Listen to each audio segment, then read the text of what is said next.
오늘 말씀 앞에 나아갑니다. 오늘 말씀은 누가복음 15장 31절 32절 말씀입니다. 함께 합독하도록 하겠습니다. 함께 읽습니다. 시작. 아버지가 이르되 예 너는 항상 나와 함께 있으니 내 것이 다 네 것이로되 네 동생은 죽었다가 살아났으며 내가 잃었다가 얻었기로 우리가 즐거워하고 기뻐하는 것이 마땅하다 하니라. 아멘. 오늘 말씀 제목은 네 번째 탕자입니다. 저희가 11월 한 달 위대한 사랑이나 주제로 말씀을 계속 나눴고요. 오늘 마지막 말씀입니다. 그래서 연말에 사랑에 대한 주제 나눌 수 있어서 감사했고요. 특별히 우리 사랑의 온기가 여러분 삶 가운데 또 우리 교회 가운데 믿음의 공동체 안에 넘쳐난 줄 믿습니다. 암이 걸리는 우리 사람의 체온이 있다고 하더라고요. 한 35.5도, 그러니까 저체온이면 암이 활동할 확률이 많다라는 거죠. 그래서 보통 우리가 36.5도 기본 체온을 갖고 있는데, 그래서 암이 안 걸리는 여러 방법 중에 예방하는 방법 중에 한 가지는 계속 이제 열을 내는 거예요. 그래서 뭐 반신욕을 하고 뭐 사우나도 자주 갈 수 있지만 그것보다 우리 안에 그 열 저장소가 바로 근육이라고 합니다. 그래서 지방도 좋지만 운동을 해서 근육을 만들면 거기서 계속 열을 발생하기 때문에 암을 예방하는 데 도움이 된다 이런 얘기 하더라고요. 그래서 올해 초에 여러분 올해는 열심히 운동해서 건강하리라 결단했지만 제가 압니다, 여러분. 한 달도 못 갔다라는 거. 그러나 여러분 포기하지 않으면 이기는 거야. 할렐루야. 그래서 우리가 육신의 건강도 챙기고 여러분 마음의 근육도 있습니다. 우리가 얼마나 이 공동체 안에서 사랑 있는 이 온기가 우리 안에 암이 생길 수도 있죠. 암 같은 요소들이 있을 수 있지만 그 사랑으로 다 이길 수 있다. 그런 믿음 가져봅니다. 가끔 보는 프로가 이제 금쪽 같은 내 새끼라는 프로가 있습니다. 아이들이 정서가 좀 어렵고 또 그래서 우리 오은영 박사님이라는 분에게 의뢰를 해서 어떤 문제인지 진단을 받고 또 처방을 받아서 이렇게 변화되는 그런 프로그램인데요. 보통 이 프로그램들 보면 결국 문제는 사랑 문제인 거예요. 어렸을 때 아이들이 부모님으로부터 환경적으로 이렇게 사랑을 충분히 받아야 되는데 그렇지 못한 거죠. 그래서 어떤 아이들은 너무나 과잉, 때로는 안 돼, 감정을 훈련하고 또 상대방을 배려하고 나름의 교육 안에서의 질서를 지키는 것들을 어렸을 때 사랑으로 배워야 되는데 미안하니까 그냥 다 들어주는 거예요. 미안하니까 할 말 못하니까 애는 아이 그대로죠. 하고 싶은 대로 나타나는 이것이 근데 어려움으로 치닫는 그런 일들이 있죠. 때로 반대로 너무나 이제 부모의 쓴뿌리가 이 아이한테 그대로 이제 드러나는 거예요. 자기됨으로 마음껏 대하니까 그냥 백지와 같은 아이들의 마음 가운데 낙서가 된 것처럼 아이들의 마음이 무너진 그런 아이들도 봅니다. 결국 사랑이 문제입니다. 여러분에게도 사랑이 있습니다. 심장, 우리가 요즘 계속 얘기하는 마음, 하나님의 사랑, 나 자신을 향한 사랑, 또 누군가를 사랑하는 여러 가지 사랑들이 있는데 질문합니다. 여러분의 사랑은 어떻습니까? 여러분의 사랑은 괜찮습니까? 그래서 올해 연말 가장 마지막 주일 예배로 드리고 있는데 보통 여행 갈 때 특히 부산을 간다, 좀 먼데 간다 할 때 제일 먼저 체크하는 게 주유거든요. 내가 이 기름으로 얼마를 갈 수 있을까? 그래서 기름을 먼저 넣고 갈 것이냐, 중간 휴게소에서 넣고 갈 것이냐, 이런 걸 계산을 하잖아요. 이와 같이 우리 인생도 그냥 막 사는 것이 아니라 그냥 살면 되는 것이 아니라 확인하는 거죠. 그래서 게이지를 보는 거죠. 이 정도 내 안에 사랑이 얼마나 있는지, 내 안에 어떤 사랑이 있는지 때때로 확인하는 것. 특히 내년을 우리가 맞이할 또 오늘 성구영신 예배 이후에 이제 24년도로 바뀌어지는 이 시점에서 나는 얼만큼 사랑으로 달려왔는지, 또 내년에 달려갈 때 그 사랑의 주유가 충분히 되어 있는지를 돌아보는 것은 지혜라고 믿습니다. 계속 나누는 이 누가복음 15장의 이 두 아들의 모습, 뭐의 문제입니까? 아버지는 사랑이 너무나 충만하신 분인데 이 두 아들에게는 사랑이 없는 거예요.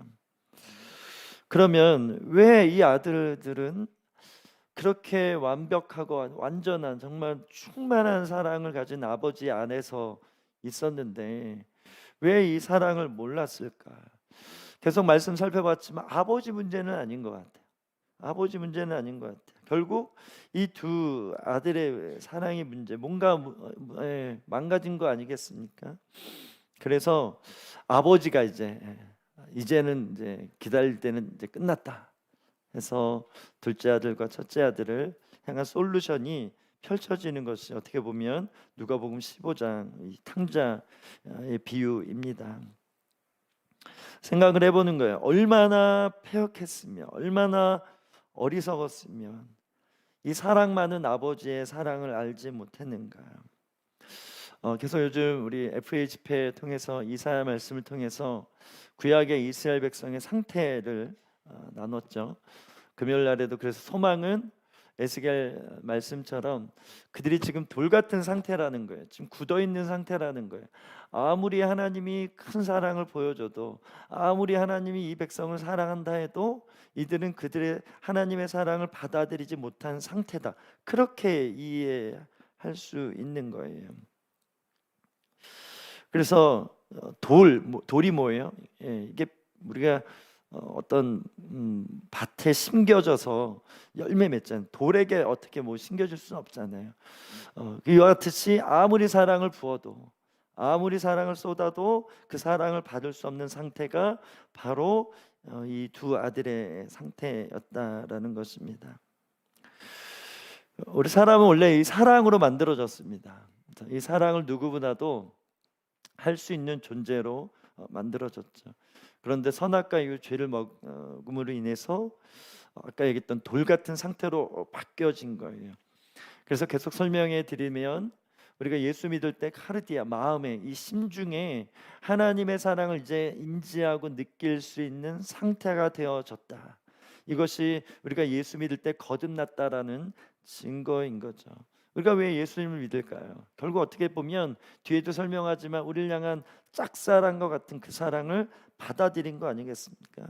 그러면 하나님 날 이만큼 사랑한다 인지하고 그 사랑을 받아들이는 이 기능이 우리 안에 믿음이 일어날 때 생겼다라는 거죠. 그런데 이 아들들은 아직 그런 상태가 아니어서 이 아버지가 이때 이 사랑을 더 보여줘야 되겠다. 그런 의도가 있었던 거죠. 여러분, 우리가 반대로 여러분이 하나님의 사랑을 느낄 수 있다. 이건 엄청난 축복인 것입니다. 원래가 이 두 아들의 상태였다라는 거예요. 아무리 뭐 엄청난 사랑을 줘도 우리는 느낄 수 없는 상태였다. 그런데 예수 그리스도로 말미암아 이제 이 사랑을 알 수 있고 조금씩 알아가고 있고, 이 말은 우리가 앞으로 더 누릴 사랑들이 더 많다라는 거예요. 그래서 오늘 이 누가복음에 나오는 잃어버린 탕자의 비유의 핵심을 우리가 바라볼 때 어떤 관점으로 바라야 되냐면 이게 결론이 아니라는 거예요. 과거의 아들들이 이런 상태였고 아버지가 예수의 사랑을 보였으니까 이게 끝이 아니라 이제 시작이라는 거예요. 이 두 아들을 향한 이 사랑의 공세와 이 폭격이 이제부터 시작돼서 둘째 아들도 또 첫째 아들도 이 사랑 안에 온전히 스며들 것이다. 이런 기대적인 관점에서 오늘 말씀을 볼 때 우리도 마찬가지라는 것입니다. 나름 우리가 하나님의 사랑을 알죠. 그러나 우리가 사랑을 점검해야 된다, 우리가 사랑의 근육이 있어야 된다, 이런 얘기를 나누면서 진짜 내 안에 사랑이 있는지 돌아봤는데 사랑이 없다 해도 괜찮다라는, 이게 복음이라는 거예요. 야, 너 한 해 동안 이것밖에 사랑 못했어 라고 하나님이 책망하시는 분이야. 이건 사랑이 아니에요. 하나님의 사랑을 잘 모르는 거예요. 하나님의 사랑을 구약적으로 보면 그렇게 두려워할 수 있어요. 이만큼밖에 못했구나. 아닙니다. 이제 시작이라는 거예요. 내가 더 너가 사랑할 수 있도록 너를 통해 내가 사랑을 보여줄 거야 하는 하나님의 놀라운 기대가 우리 삶 가운데 특별히 24년 가운데 더 넘쳐날 줄 믿습니다. 그래서 방법이다. 돌이키라는 거예요. 회개하라는 거예요. 구약에는 계속 심판을 통해서 두려움을 줘서 우리가 죽을까봐 순종하고 이거를 하나님 원하시는 것이 아니라 자발적으로 너희도 심판이 두려워서 나를 사랑하는 것이 아니라 진짜 너희 마음 안에 내가 가진 마음이 너희들 안에 있어서 내가 너희를 사랑한 내가 온 마음 다해 정성 다해 뜻을 다해 힘을 다해 너를 사랑하는 것처럼 너도 그렇게 될 거야. 내가 나의 열심은 나의 능력은 이 세상의 많은 기적들을 행하는 것이 능력이 아니라 결국 사랑할 수 없는 한 사람을 사랑하게 만드는 것, 이것이 전지전능하신 하나님의 가장 큰 능력이라는 것입니다. 그래서 방법은 뭐예요? 이 아버지의 사랑을 마구마구 보여주는 거예요. 탕진하듯이 보여주는 거예요. 그래서 여러분, 물이 바다 덮음 같이 여호와의 영광을 인정하는 것이 세상에 가득하리라 믿으시면 여기 영광을 사랑으로 바꿀 수 있어요. 물이 바다 덮음 같이 여호와의 사랑을 인정하는 것이 세상에 가득하리라. 여러분, 이 물이 바다잖아요. 바다가 세상을 덮는 게 아니라 물이 있고 바다가 있는데 물이 바다를 덮음 같이. 그래서 이 표현은 시적인 표현인데 여러분, 이 수분이 물을 수분 얼음으로도 얘기할 수 있고 액체로도 얘기할 수 있고 공기의 수중이 다 물로 보는 거예요. 이 수분이라는 차원으로 볼 때 이 세상에 수분이 없는 데가 어디 있습니까? 다 있습니다. 이 말씀인 거예요. 그냥 바다 정도로 땅도 있고 바다 있고 그냥 바다만 덮었냐 이런 차원이 아니라 물이 바다를 덮듯이 온 세상을 그렇게 덮어버릴 것이다. 그렇게 온 세상 안에 너희들의 인생에 나의 사랑을 보여줄 거다. 과거에 노아의 홍수, 온 세상에 물이 가득 찼잖아요. 그렇죠? 그걸 생각하면 돼요. 물이 바다 덮음 같이 찬양할 때마다 이 노아의 홍수 때 물로 다 세상을 쓸어버려서 심판하셨듯이 이제는 방법을 바꿔서 홍수를 노아의 홍수를 그렇게 일으키듯이 다 우리 안에 있는 사랑 없음을 죽이게 될 것이다. 그래서 사랑이 있음에 생명이 일어날 것이다. 하나님의 사랑이 일어날 것이다.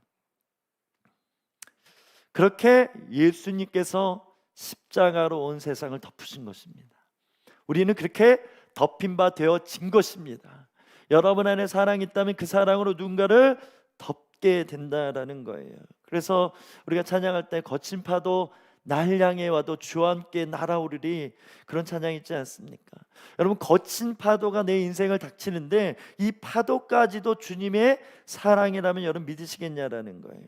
풍랑이 있죠. 이 풍랑을 통해서도 결국 하나님의 사랑을 깨닫고 하나님의 사랑 안에 있다라는 것을 확증시키고자 하는 아주 극적인 하나님의 효과, 극적인 하나님의 이벤트, 우리의 하나님의 사랑에 어떻게 덮인 바 되어야 되는지, 이 보혈의 사랑이 어떻게 우리 인생 가운데 덮쳐져야 되는지에 대한 이미지를 그렇게 하나님께서 보여주셨다라고 확신합니다.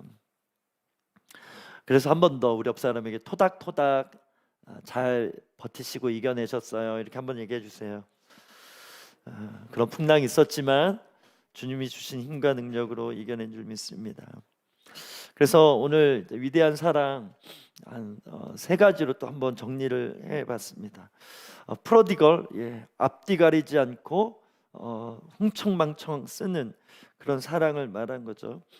세 가지로 이해할 수 있는데, 첫 번째는 이 위대한 사랑, 하나님의 사랑은 너무나 일방적인 사랑입니다. 예전에도 한번 언급했던 것 같은데 우리 워십하우스 양재에서 섬길 때 아주 되게 기도할 수밖에 없었던 상황이 있었습니다.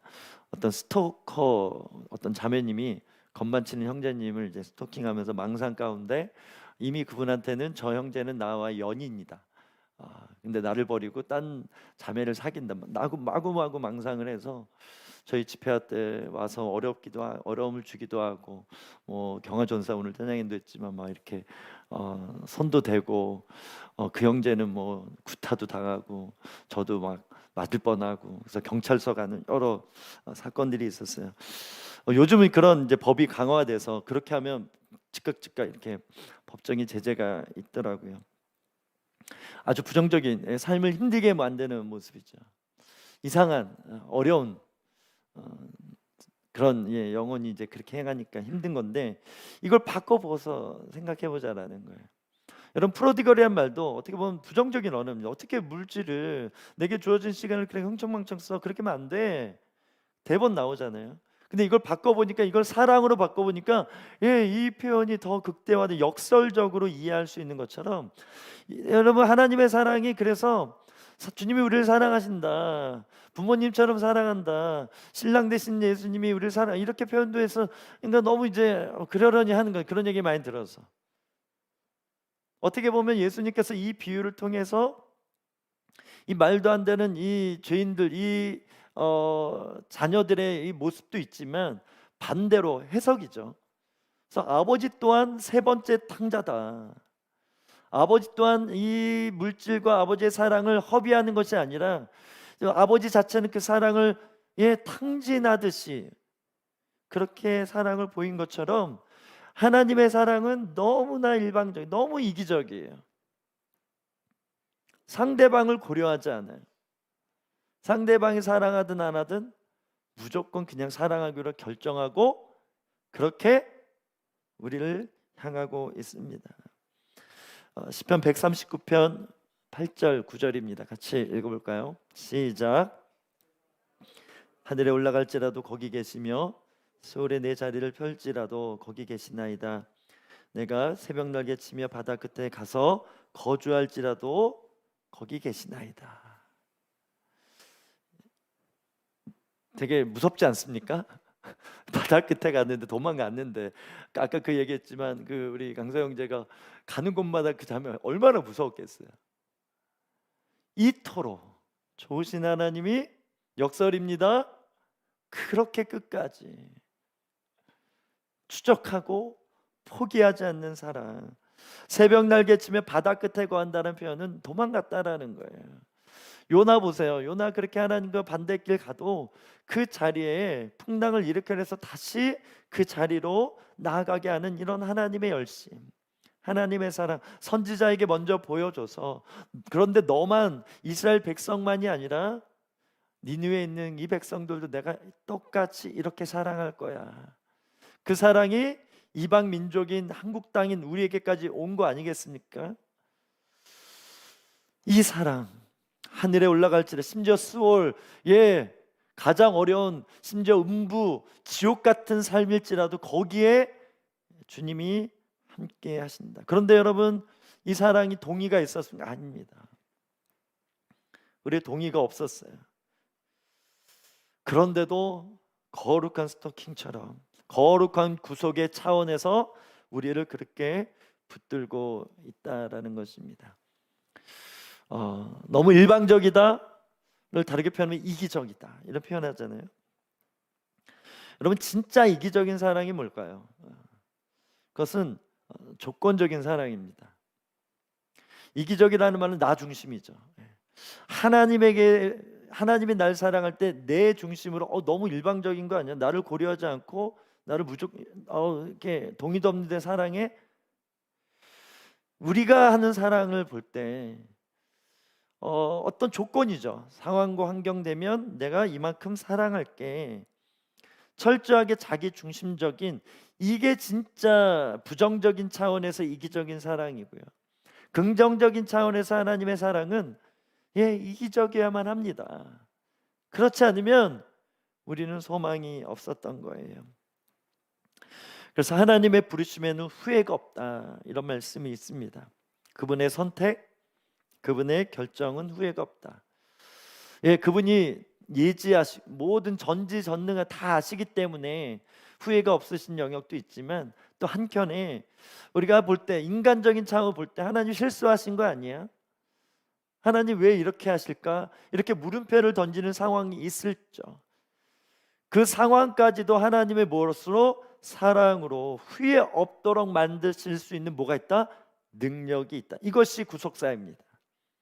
그렇게 어그러졌던 인생들, 이 세상사가 십자가로 완전하게 후회 없도록 만드신 것처럼 오늘도 그런 열심으로 한 해 우리의 삶을 그렇게 인도하셨을 것이고 24년 그렇게 주님께서 인도하실 거라는 거예요. 그래서 하나님의 사랑은 완벽한 사랑입니다. 하나님의 위대한 사랑은 죄인 중에 죄인이요 괴수 중에 괴수, 흉악무도한 자들 다 상관없어요. 하나님의 사랑으로 다 받아내신다라는 거예요. 사랑하면 우리 한국 교회사에 유명한 한 분 있습니다. 손영한 목사님이신데요. 이분의 이제 은사, 그분이 드러낸 위대한 사랑은 자신의 아들, 두 아들을 죽인 원수가 있습니다. 그런데 그 아들을, 그 사람을 양자를 삼는, 원수를 양자를 삼는 그런 일들이 있었죠. 그래서 사랑의 원자탄이다 이렇게 표현할 만큼 핵폭탄과 같은 사랑을 가지신 분이다 그렇게 이해하고 있습니다. 어떻게 이렇게 자료를 찾아보다가 이 사진을 하나 이제 발견했어요. 이게 뭐냐면 두 아들이 죽었을 때 장례식장에 냈던 감사 헌금 봉투인 거예요. 장례식장에 모였죠. 목사님 아버지로서 그분이 10가지 감사 고백을 했다고 합니다. 제가 좀 읽어드릴게요.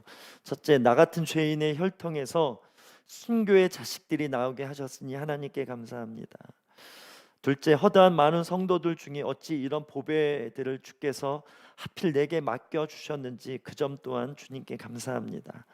셋째, 삼남 삼녀 중에서도 가장 아름다운 두 아들 장자와 차자를 바치게 된 나의 축복을 하나님께 감사합니다.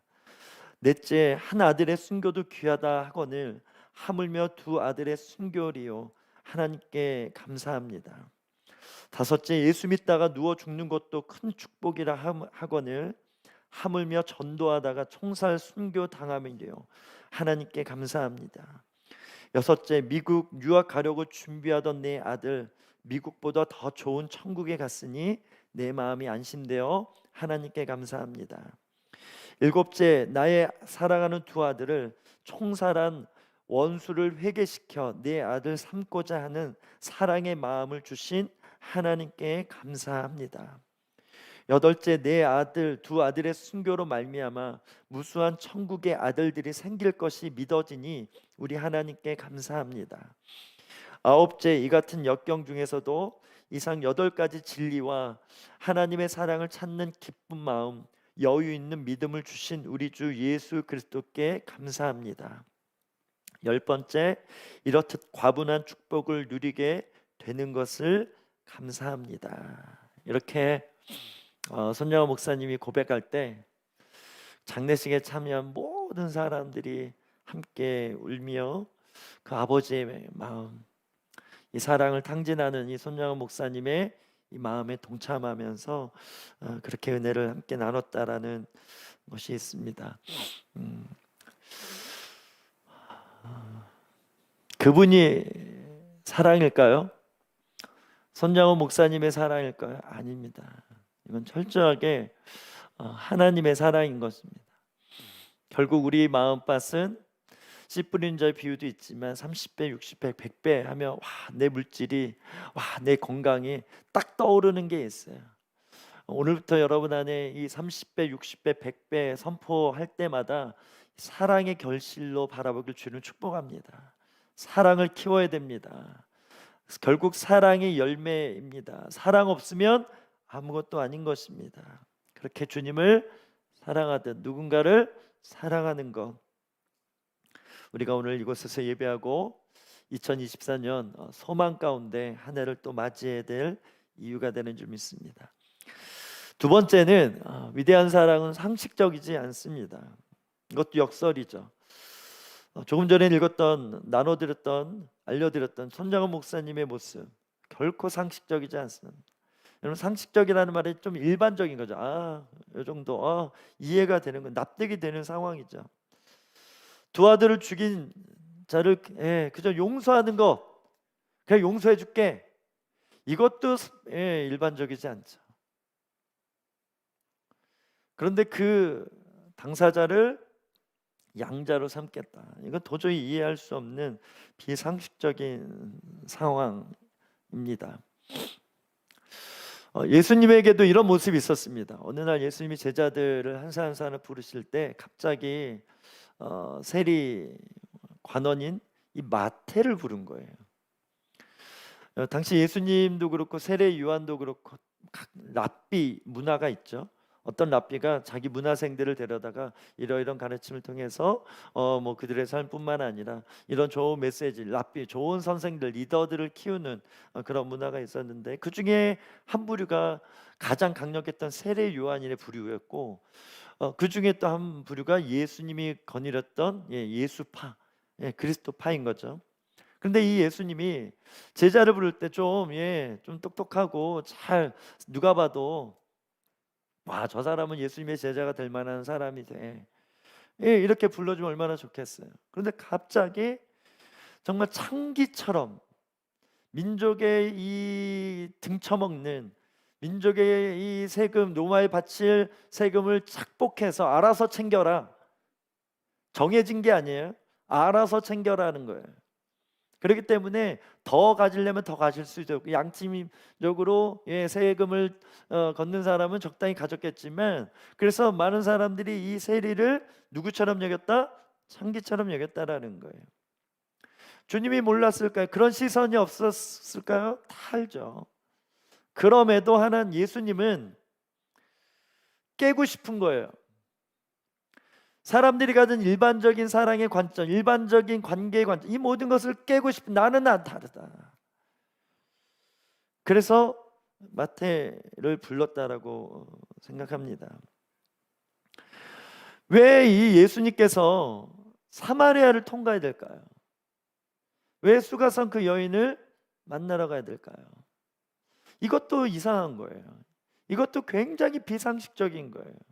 아니 왜? 토픽에 나올 만큼의 엄청난 일인 거예요. 심지어 이 요한복음에 이 사마리아 여인과의 만남이 기록되어 있다는 것을 창피하게 여기는 유대인들. 아니 왜?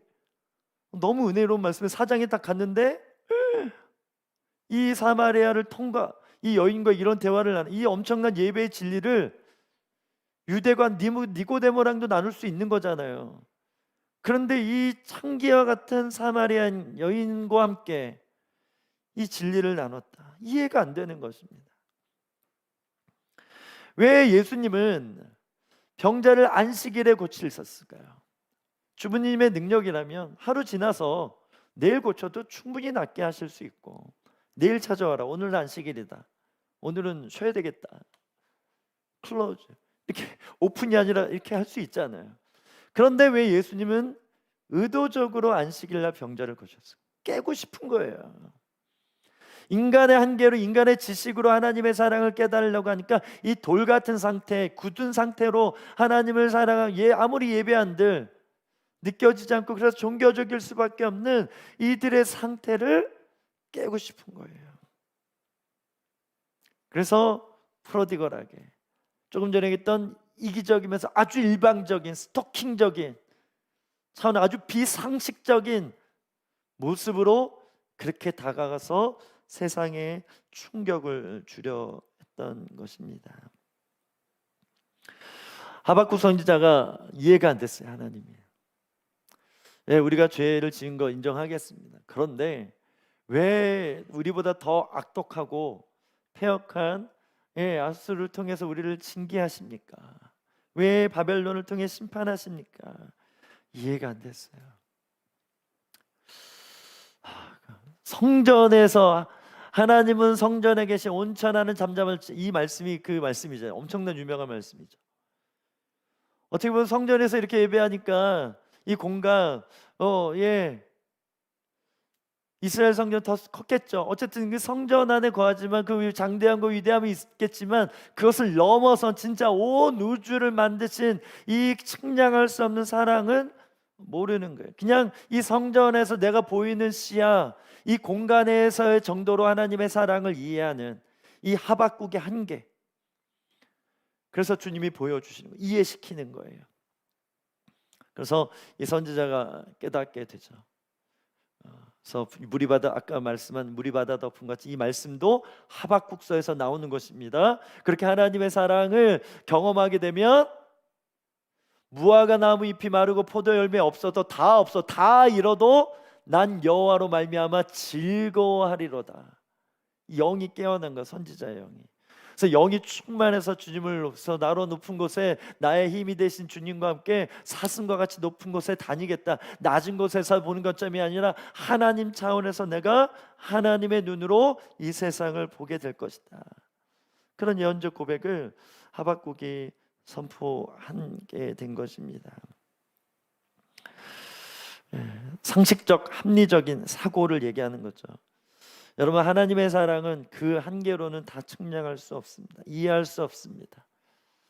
그래서 하나님 편에서는 깨트려야 되는 거예요. 상식을 넘어서야 되는 거예요. 그래서 하나님의 사랑을 영원한 사랑이다. 여러분, 하나님의 사랑 영원하다는 걸 여러분 어떻게 이해하고 계십니까? 그냥 끝이 없다, 이 정도로 이해하죠. 네, 저도 모르겠습니다.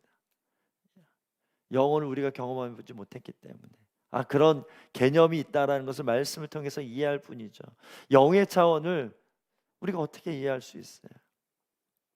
그러나 영이신 하나님의 사랑은 영원한 것입니다. 그 사랑으로 분명한 것은 우리를 그렇게 사랑하고 계시다라는 것이죠. 세 번째, 왜 이 두 아들들은 아버지의 사랑을 온전히 느끼지 못했을까? 잘 안 보였어요. 위대한 사랑은 잘 안 보여요. 여러분에게 사랑이 잘 보이십니까? 어떤 예화인데요. 유람선이 이렇게 항구를 딱 출발해서 쭉 가다가 갑자기 엔진이 멈춘 거예요. 그래서 아무리 해도 이제 안 되니까, 이제 멀지 않으니까 조그만 배를 보내서 수리공을 항구에서 데려와라. 한 사람을 데려왔죠. 그래서 한 사람이 엔진을 보면서 뭐 이렇게 살펴보더니 망치를 하나 가져오더니 여러 군데 툭툭툭툭 치는 거예요, 엔진에. 근데 말도 안 되게 툭툭툭 쳤는데 시동이 다시 걸려서 이게 고쳐진 거예요. 그래서 감사하다고. 그래서 얼마 드려야 되냐? 2천만 원이라. 아니 무슨 2천만 원? 당신 지금 이렇게 망치를 몇 대 때린 거밖에 없는데 무슨 2천만 원이나 주냐고 놀란 거죠. 그래서 그 사람이 얘기하는 거예요. 왜 2천만 원을 받았냐면 10,000원은 망치값이래요. 그리고 1,999만 원은 평생 자기가 이것을 알아내기 위해서 딱 보면 아는 어디 망치를 쳐야 이 엔진이 제대로 돌아간다, 이 고칠 수 있는 이 기술을 갖는데 내가 몇십 년 걸렸기 때문에 1,999만 원을 받는 게 마땅하다. 영향력이죠. 전문성을 얘기하죠. 그래서 제가 그런 관점으로 우리 밴드팀, 우리 동욱이 형제, 또 우리 재경 형제, 오늘 지숙사님 일부에 합류하셨습니다. 박수 한번 주세요. 이제 일부 예배 반주 계속 하실 텐데, 뭐 지숙사님 예로 들 때 20대 초반부터 예배 사역하면서 반주했잖아요. 예, 그 싸운 그 임재 하나님을 향한 마음이 담겨서 오늘 예배한 거죠. 뭐 동희 형제, 재경 형제도 마찬가지고 전공자잖아요. 그 학교 들어가기 위해서 몇 년 드럼 몇 년 쳤어, 동우가?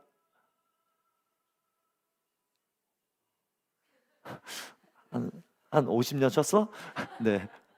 재경이도. 여러분 그냥 가는 게, 우리는 너무나 그냥 뭐 알아서 해주나 보다 하잖아요.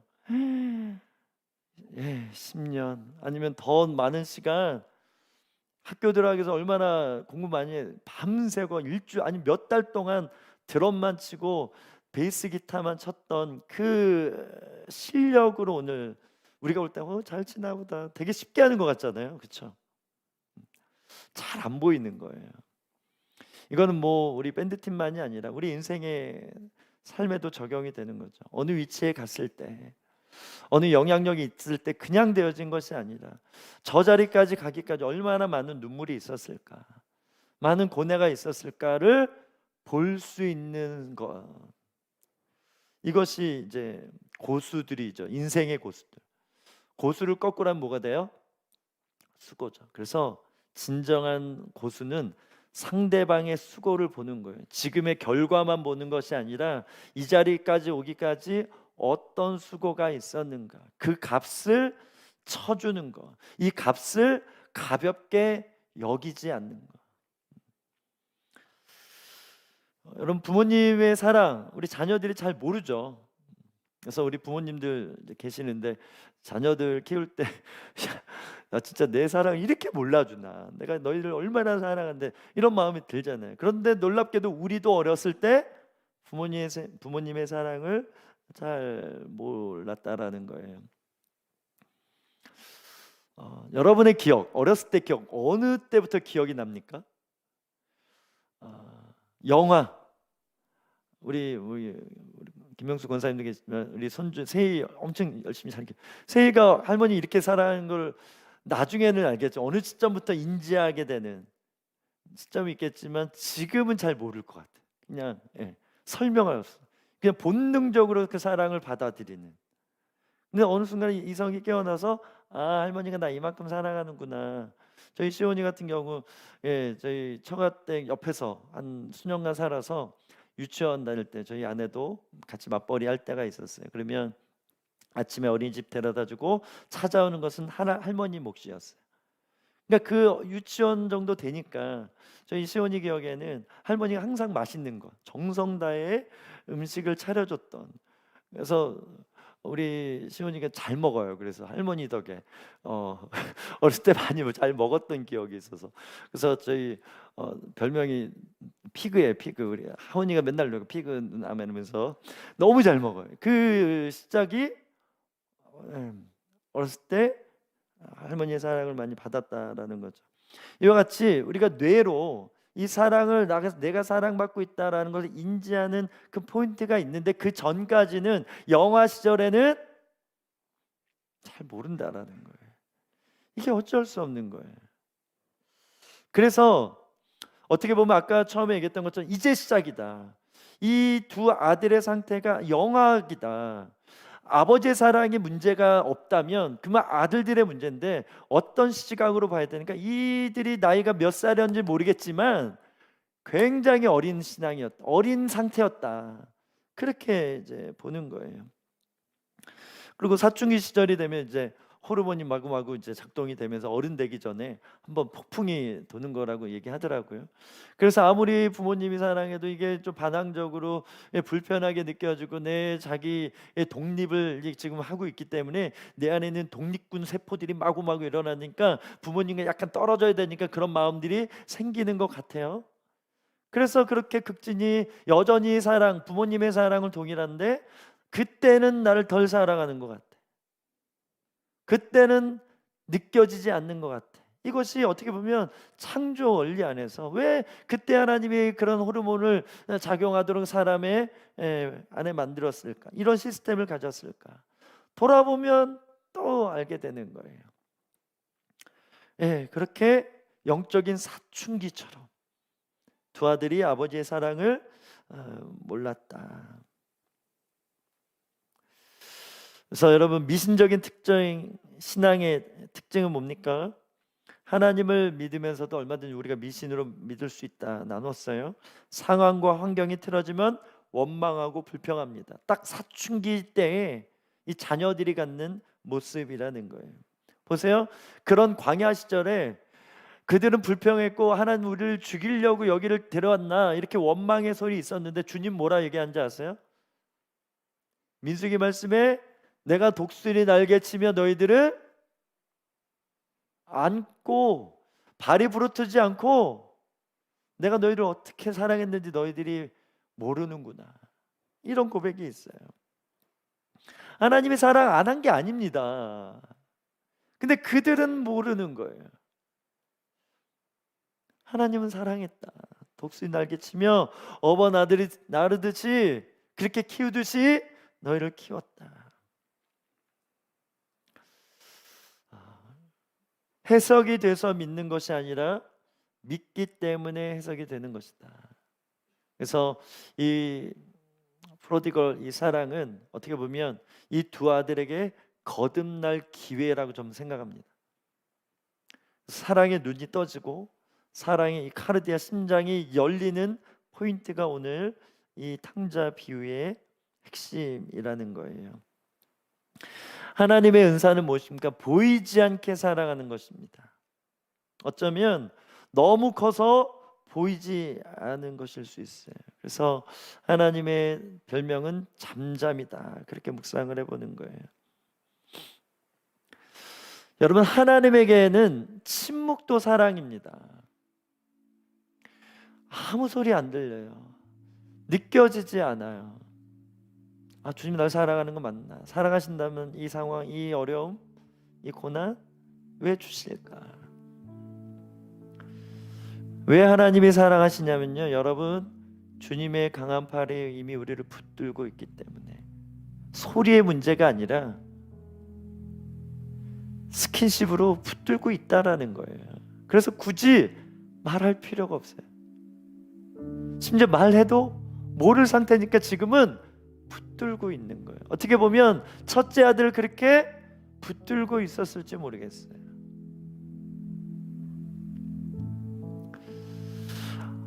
결국 아버지가 이 사랑을 보여주는 이유가 뭐, 그들이 보고도 믿지 못했기 때문에, 느끼지 못했. 그래서 더 보여주면, 진짜를 보여주면, 이렇게 저렇게 소소하게 사랑하고 표현했는데 안 되니까 더 극대화시켜서 보여주면 이제 알겠거니 하면서 그렇게 두 아들에게 이 사랑을 보여준 것입니다. 우리 요한복음 20장 27절이에요. 같이 읽어볼까요? 시작.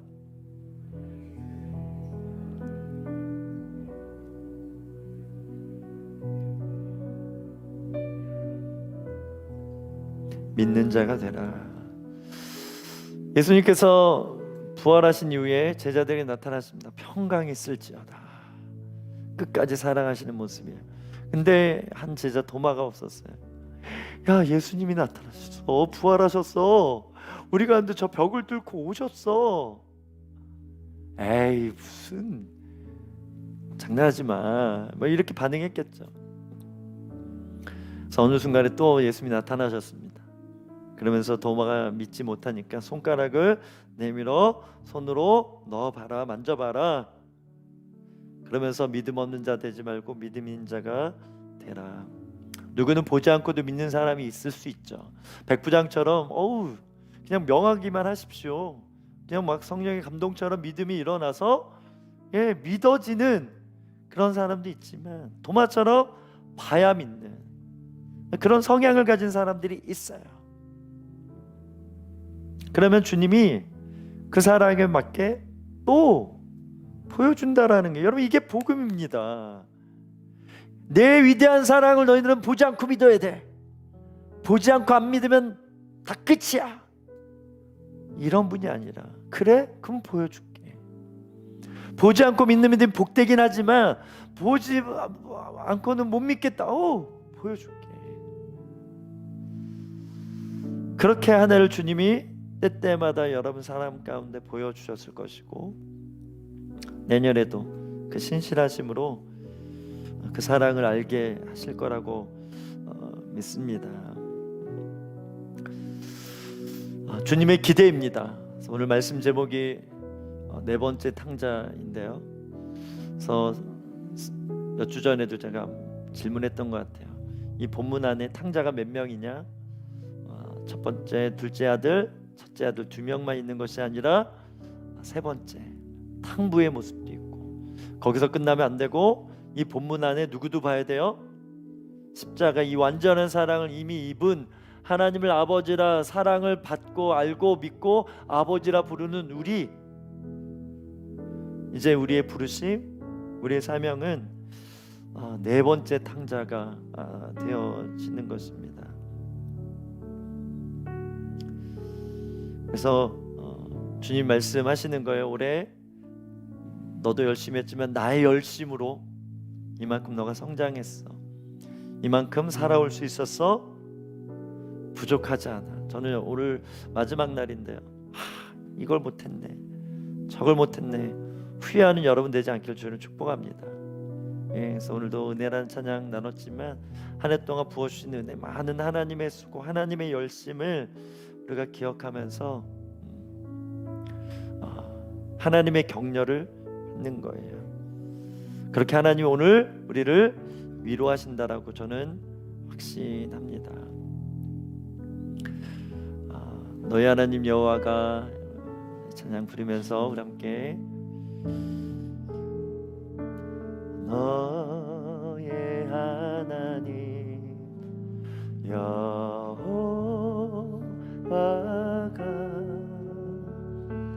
너의 가운데 계시니 그는 구원을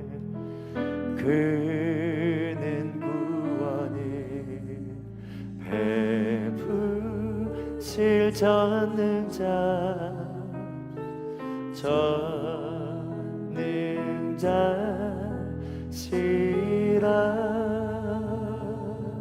그가 너로 인하여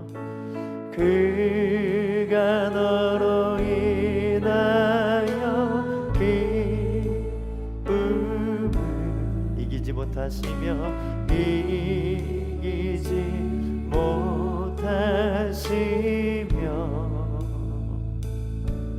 너를 잠잠히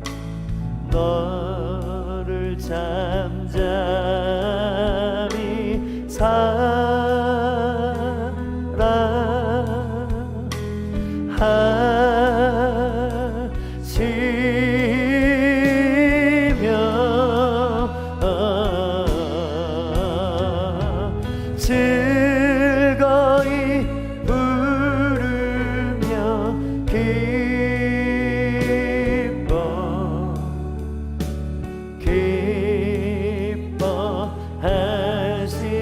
기뻐하시리라. 우리 함께 일어나 고백합니다. 너의 하나님 여호와가 너의 하나님. 우리 모든 삶 봉헌을 올려드리십시다. 모든 마음 모든 사랑 드리며 나아갑니다. 우리 영혼의 개방하십시다. 너희 안에 계시다. 너 안에 계시다. 아멘. 그는 구원을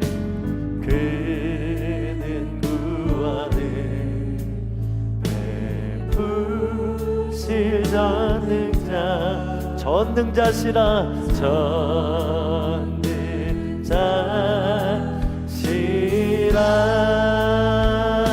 그가 너로 인하여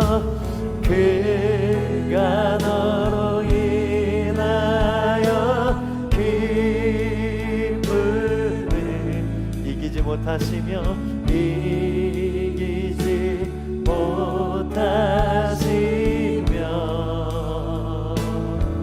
너를 잠잠히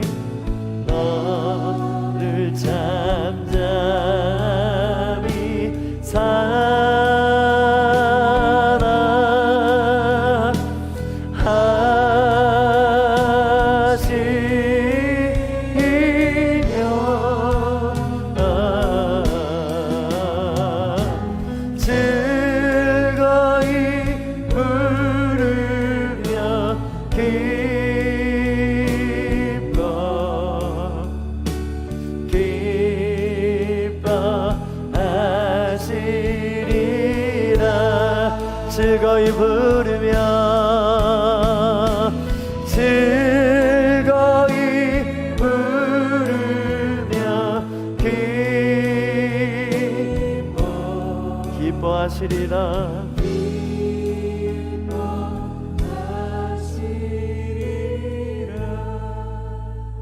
여러분 주님의 상태가 지금 이런 상태예요. 그래서 여러분 낙심할 필요가 없어요.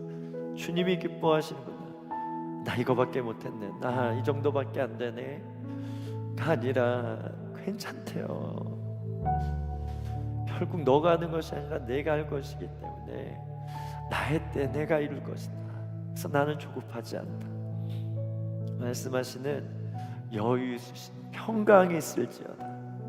여러분 이 말씀, 이 음성이 들려지는 이 제자들의 상태는 엄청 두려운 상태입니다. 그렇게 믿었던 주님이 없는 거예요. 죽으신 거예요. 그런데 부활하셔 오신 거죠. 귀신처럼 여겨 유령인가? 아니라는 거예요. 또 그 앞에 그들이 느낄 수많은 두려움이 창차에 있었을 거예요. 그럼에도 주님은 너무나 평강이 있을 자, 주님은 다 아시거든요. 주님이 이루실 그 일을 주님은 다 아시거든요.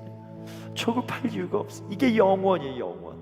하나님 차원에서 다 이루어진 카이로스가 있기 때문에 이 시간과 공간에 매여있는 이 크로노스의 삶이, 우리의 일상이 그렇게 두려워하지 않아도 돼요. 그렇게 걱정하지 않아도 돼요. 그렇게 묶일 필요 없어도 되는 그런 상태. 그런데 우리는 본능상 죄에 대한 두려움, 심판에 대한 두려움이 있으니까 또 두려워하는 거예요. 안 될 것 같은 거예요. 부족한 것 같은 거예요. 비교해보니까 없는 것 같은 거, 나만 힘든 것 같은 거예요. 이 모든 것이 우리의 정체성을, 우리가 거기에 뿌리를 두면 2024 숫자가 바뀌면 뭐합니까? 여전히 나의 상태는 그대로네. 아니라네. 그렇지 않아도 된다. 함께 기도하십시다. 주님, 2023년 마지막 예배를 드릴 때 우리를 향한 너무나 이기적이며 일방적이며 비상식적이며 잘 보이지 않는 그런 모습으로 날 사랑해 주신 하나님의 사랑 안에 있음을 감사합니다. 하나님, 내가 어떤 사랑을 하겠습니다가 아니라 이 사랑이 부어져서 할 수밖에 없도록 만드시는 하나님의 열심으로 우리를 살아왔던 것처럼 감사로 그래서 고백드릴 뿐만 아니라 또 내년을 그렇게 소망 가운데 맞이할 수 있는 우리들의 믿음, 우리들의 사랑이 되게 하여 주시옵소서. 우리 주 한번 외치며 봉헌 기도 드리듯이 주 앞에 우리 삶을 드리며 나아가십시다. 주여, 좋으신 하나님 감사합니다. 우리 안에 사랑이 있음을, 하나님의 열심이 있었음을 우리가 온전히 압니다. 그 사랑으로 말미암아 살아왔으며 그 사랑 안에 걸어왔으며 그 사랑으로 이겼으며 그 사랑으로 부족함이 없다라고 오늘 주님께 거룩한 제사로 예배로 올려드리오니 계속 24년 삶 가운데도 내년의 삶 가운데도 이 새 마음과 새 영의 역사가 있어져서 주로 말미암는 감사가 있게 하여 주시옵고 그 사랑으로 말미암아 넉넉히 모든 것을 이겨낼 수 있는 그 믿음이 있게 하여 주시옵소서. 그렇게 하나님 잠잠히 음성이 들리지 않을지라도 주님을 향한 나의 소리가 있고 그 느끼지 못할 뿐이지 주님께서 그 강한 팔로 나를 붙들고 계심을 온전히 믿는 그 믿음이 있게 하여 주시옵소서. 거친 파도 날 향해 와도 주와 함께 날아오를 수 있는 그 진짜 믿음이 성령 안에서 말씀 안에서 일어날 수 있도록 도와주시옵소서. 즐거이 즐거이 부르며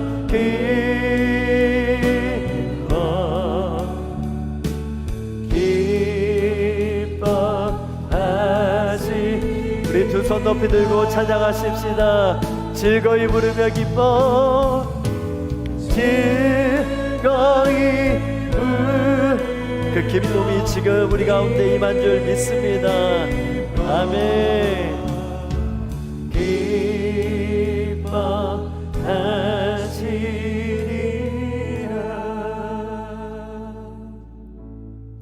오늘 우리를 향한 주님의 마음이고 주님의 상태가 되는 줄 믿습니다.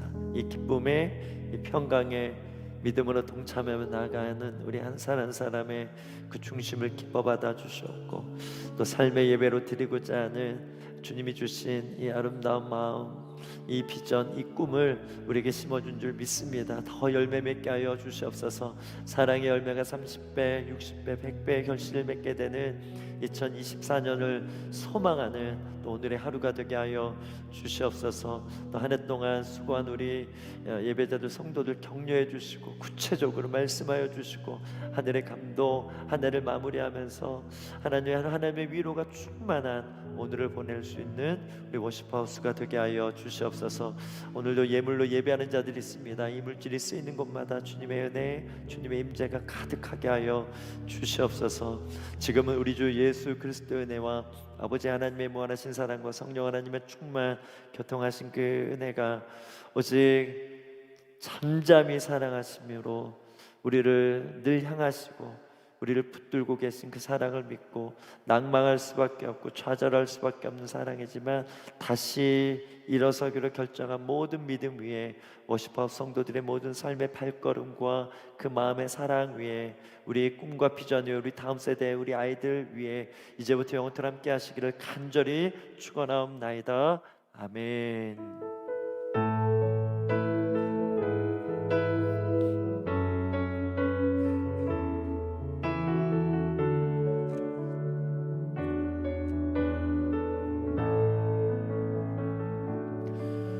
우리 예배를 받으신 하나님께 감사의 박수 올려드리겠습니다.